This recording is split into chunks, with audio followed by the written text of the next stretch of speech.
All right, so I got a question from devil_on details. I'll pop up like the little screenshot right here.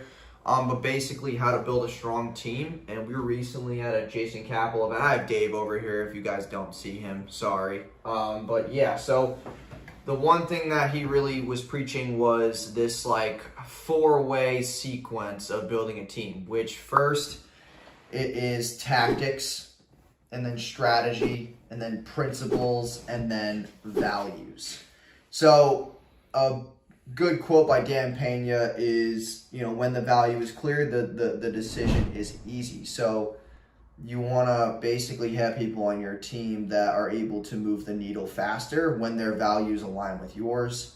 Value drives decisions, and values always act as a code for how your team will act when you're not around. So like that's a big thing actually to branch off that is like you need to build a team that's able to do things when you are basically out of the picture. Like when you decide to go on a vacation, or you decide to leave, or like you have to take care of something important, like if it's personal, whatever the case may be, you need to be able to have your team compensate for your absence.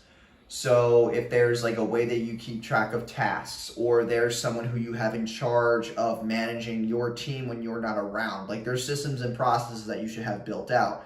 But when you first start hiring people, like, yeah, it's rough sometimes. It just depends on like how you two match and have values, and like, is your skill set sort of the same, or are you hiring people who have skill sets that you don't? There's a lot of things that I look for in team members, things that like where they have a good understanding of what I'm looking for, or they've done past work for me that has worked in the past, and we're simply just going to build off of that. But it's mostly about just a relationship. Like if you can get along and they have a skill that you don't, then it works out the best. It's kind of like with me, like I didn't really want people to live with me and do work with me unless they've done work for me in the past and it was good and it worked well. And plus, like, you can tell by like the way people post or the things that they do in their spare time, or like what kind of person they are, if they actually belong with you. So it's like, Dave here is very like religious, and like work that he's done for me in the past has been good. So it kind of made sense. Just because I know that he's like a caring person, so it makes a lot of sense to me. If it was somebody who was like very rambunctious, partied a lot, and just like did weird activities outside of like work, then I'd probably be skeptical.